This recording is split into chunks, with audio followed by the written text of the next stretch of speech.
walking high where the wild winds play. Me and my dog chasing the day. Paws on the dirt and boots on the stone. Out in the world where we both feel home. Oh, my hiking dog, you're my trailside guide. With your wagging tail and your endless stride. Through the forest green to the mountains face. You make the wild feel like the safest place.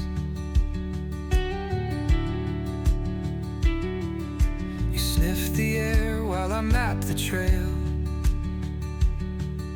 Together we're strong, no way we'll fail. The world out here feels big and free, but it's just you and me under this canopy. Oh, my hiking dog, you're my trailside guide. With your wagging tail and your endless stride.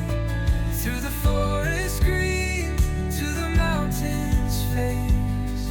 You make the wild feel like the safest place.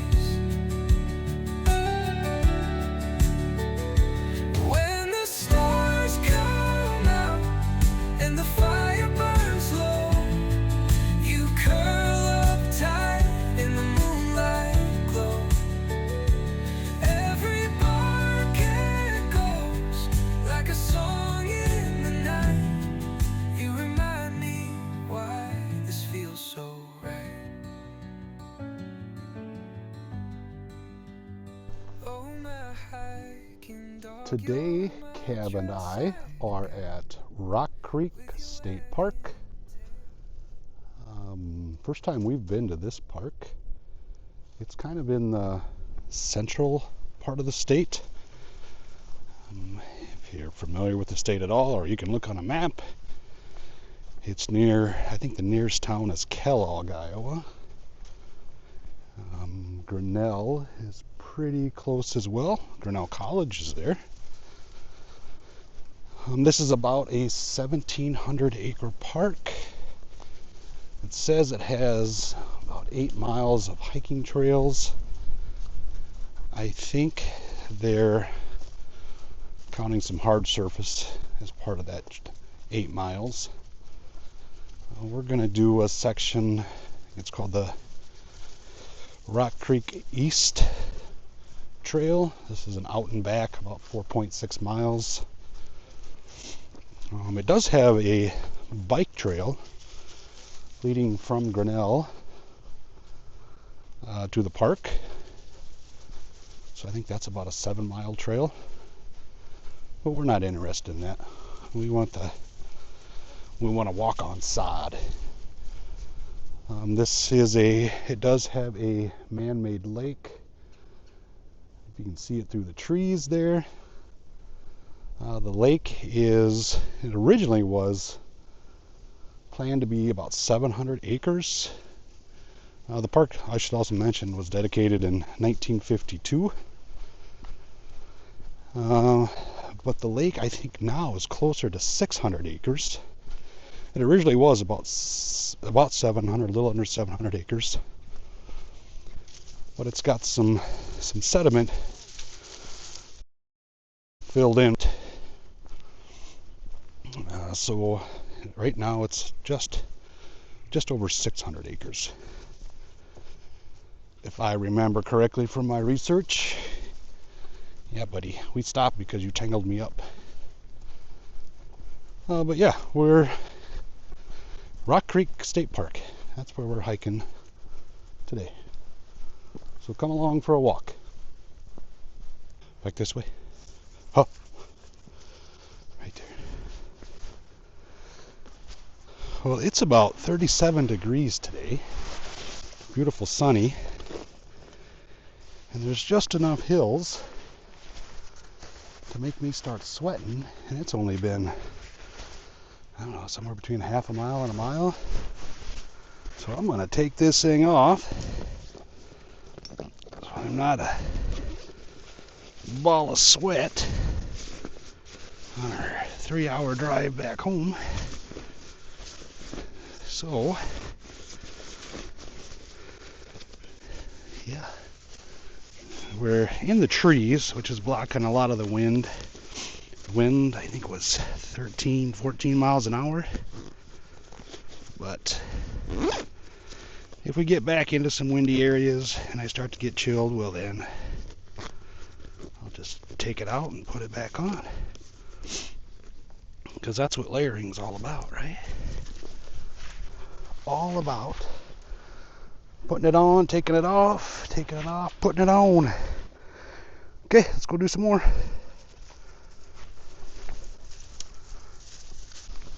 So last week, when we were talking about Cab and that he has gone kibble free, woo woo, kibble free, and that he is primarily eating dark chicken meat, and some of the beef, my leftovers. Sometimes they're not leftovers, sometimes I just share. And I reached out to everybody and said, hey, he's got really loose stools. Like stew loose, really loose. And his trainer, he was a trainer that we got last fall to work on some issues that we have. We're a team, not he. We have issues. He reached out to me, he watched the video, and gave me some suggestions. So I would like to thank Robert, definitely, for reaching out and giving me some advice. What we've done so far is we've added some sweet potato, some carrot, and a little bit of rice, not much. A little bit of rice, and he gets more beef. I'm getting him ground beef, and it's already made a difference. Like within a day, I could see the difference. I'm like, it wasn't a puddle, it was a pile, which is exactly what we want. I'm not quite sure yet on amounts, like how much meat to carb ratio it should be, carb fiber ratio. But definitely has been an improvement. I'll tell you what, this dog loves sweet potatoes. He thinks they're great. The carrots I was a little concerned about because I've tried giving him raw carrot before and he just had no interest in it. No interest. Hey buddy, look at that. Want to get a drink? Go ahead. Get a drink. Not interested? All right. Maybe it stinks and I just don't see it. It should be really filtered here though. Yeah. Okay. But yeah, hey, thanks Robert. Robert the trainer. Worked wonders for him. Getting some more consistent, solidified poo. Why are we always talking about poop, Cap? It's like a huge part of our lives. Poop.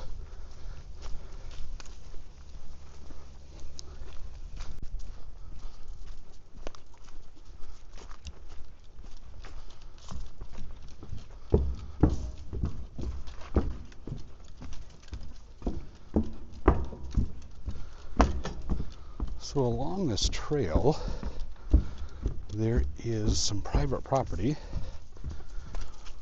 with a number of houses, their property lines, right up to the state park.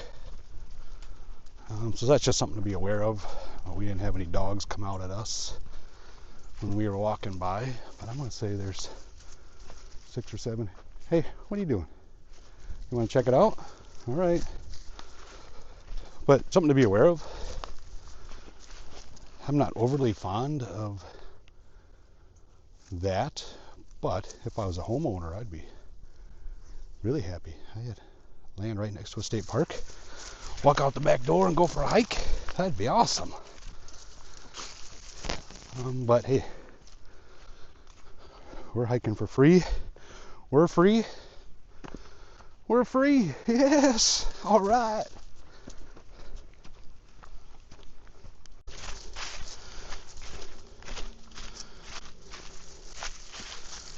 What is that? Some type of bug trap? I don't know. Oh, there's a deer up in the trail. So we just turned around the halfway mark, or the turnaround point. It's an out and back. My GPS said 2.74 miles. According to All Trails, this trail is supposed to be 2.3 out, 2.3 back. There's a bit of a difference there. But that just means we'll get at least 5 miles today.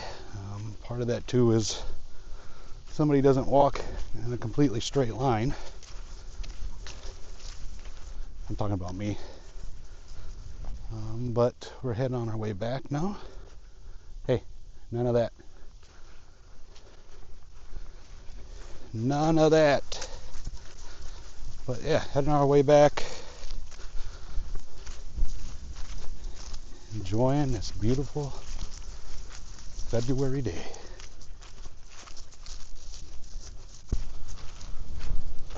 This way, bud. So this is an example of private residences right along the state park boundary. I have seen this before, where the residences, the owners of the private, hold on, they will actually take care of the land, like all the way up to the water. You can see this looks pretty consistently mowed, and they do that because it makes their yard look bigger and increases the value of their home. But understand what we're looking at here, probably at least past that tree, coming back this way, is state property. It's the park property. So even though these homeowners, it looks like, I'm not sure, but it looks like they're mowing this, anybody who can legally be in the park can legally be on this land, even though they're taking care of it. Again, it's kind of a weird feeling if you're the person walking along or hiking, because you feel like you're being a bit invasive into somebody's property. But understand, it's not their property, it's the state's property, it's taxpayers' property. So, and I don't think it's a bad thing, because what do we have here? We've got private people caring for public land. So that reduces the cost to the state. I'm all for that. Less cost to the state means less cost to me. So I'm all for that. Myself, I'd rather see a few more brushes closer to the water, trees, like right on the bank. I prefer that myself. But it's a break. Most of this trail is wooded, so it's not like the entire thing is even close to the entire thing. Just a small portion is mowed all the way to the shore of the reservoir. So again, I think both parties benefit. I just don't want to see it across everything.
So this week, I heard a quote I haven't heard in a number of years. And the quote was, "You've forgotten the face of your father." Now, if you're a Stephen King fan, you instantly pick up on that and say, "Oh, I know where that's from." That's from his Gunslinger series that he wrote a number of years ago, which to me was Stephen King's all-time greatest of works.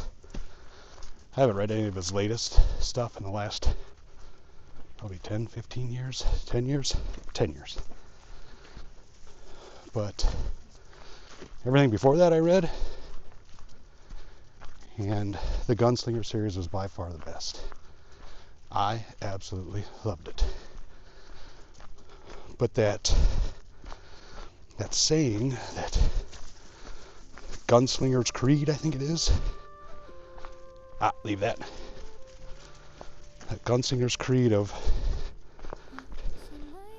forgotten the face of your father. The first time I read that, and since, that really has really strong meaning to me. Because, what does it mean? Forgotten the face of your father. Well, it basically means you're doing something shameful, that you're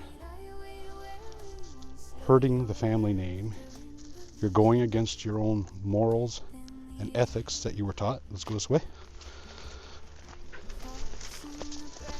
And it's really a bad thing. It means you need to get back on track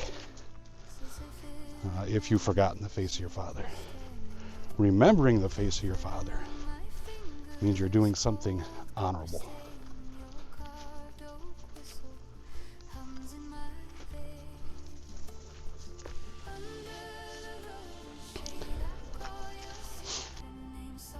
So remembering the face of your father doesn't mean you're a clone of your father. I'm sure if you ask your father, they probably want you to be better than them. I do. I want my daughter to be better than I am. I don't think I'm that good of a person. But what it does mean is that you're acting with honor. That you're not doing something that would shame them. No matter what kind of father they were. You wouldn't want to do something that would shame them or the name of the family. Like I said, that quote just has a lot of deep meaning to me. Myself, I haven't known my father since I was 5 or 6, I think. My parents got divorced and my mom remarried. We went with her and her husband. So when I think of not forgetting the face of my father, it's not talking about my mom's husband. It's talking about my dad, my bio dad. Though I didn't really know him. What I do know, he was a homeless man on the streets of Des Moines. Not when we were living together, but later on. He was troubled. I know he passed away. But did he really instill any deep values in me? No, he didn't. Did my mom's husband? Nope, he didn't. So what does a person do who literally can't remember the face of their father? How do they react, or how do they behave? So that's what I'm thinking about now. Is, can I be dishonorable? Can I be honorable if you can't remember the face of your father? So if I literally can't remember the face of my father, as in I don't remember him. Again, I don't remember good things. I don't remember bad things. Definitely not saying he was a bad guy. Not saying he's a good guy. I don't know. But if you don't know that, how does the quote, the term, remembering the face of your father, have such meaning? For me, I turn that and say, I want to behave in a way that I'm looking at the Father's face. So that's a bit of Christian philosophy in there. Yeah, so what does the Father's face mean? Again, that's about a person striving to be the best person they can be. And that's somebody that wants to have a strong relationship in the Christian religion with God. Other religions, I don't know. I'm not saying I'm Christian. I'd love to be a Christian, but I'd be lying if I thought that was true. I think Christianity is great. I guess, wish I was. But I'm failing there. Number 231, failure. That should probably be number 1, failure, right? But that doesn't mean that I shouldn't try. That I shouldn't try to see the face of the Father. And in Stephen King's words, remembering my father's face. If I can't remember who my biological father was, I can't think of a better father to try to emulate. Can't be, but I can try to emulate. So I do want my daughter to remember the face of her father, me. I wasn't there when she was young, a teen, 20s, got there when she was in her 30s. So I wasn't there to instill any values in her or to influence those. That bites, but it's something that happened. But even though I know we have differences in opinion on politics, probably some social issues, I'm really proud that she at least, at the very least, has an opinion. Again, I don't always agree with it, but she's got one.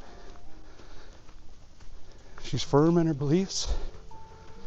She came to them on her own. And to me, that's acting honorably. If you just watch some social media thing that says, somebody did this and now you have to hate them, so you hate them, that is not remembering the face of your father. It is not. There needs to be more to it than that. And so, as I get older and get to know her and her family, little by little, I hope that I'm not doing anything that would shame her, so that I can remember the face of my daughter and she can proudly remember the face of her father, and that their children can remember the face of their grandfather. So, a lot of big dreams there. You know, so even if you don't know the dude, never met him, Maybe he's a dirtbag. From what you won't say that either. Who wants to say somebody's dad's a dirtbag? But we all know dirtbags. It's not just men without children that are dirtbags. But you, as a child, don't have to think that way. And if you would prefer not to use your bio dad, and think about the All-Father. How does he want you to act? We all know there's a right and a wrong. We know there's a good and a bad. It's not something that the government tells us. It's not even something that our parents tell us. It's an inane feeling. It's an emotion. We know what it is. So I'm just saying, folks out there, if you're part of the 10 or 15, 20% of people that are stirring up the U.S., stirring up the world for that matter, knock that crap off. Because there's 80% of us that know right and wrong. And we're not going to let the wrong win. Who's the boss here, man? You're always telling me where to go. Always. It's like I have no choice. Good Lord. Who's the boss? Cab's the boss. Who's the biggest boss of them all? Cab is. Cab boss. Now I'm the boss again. Back this way. There you go.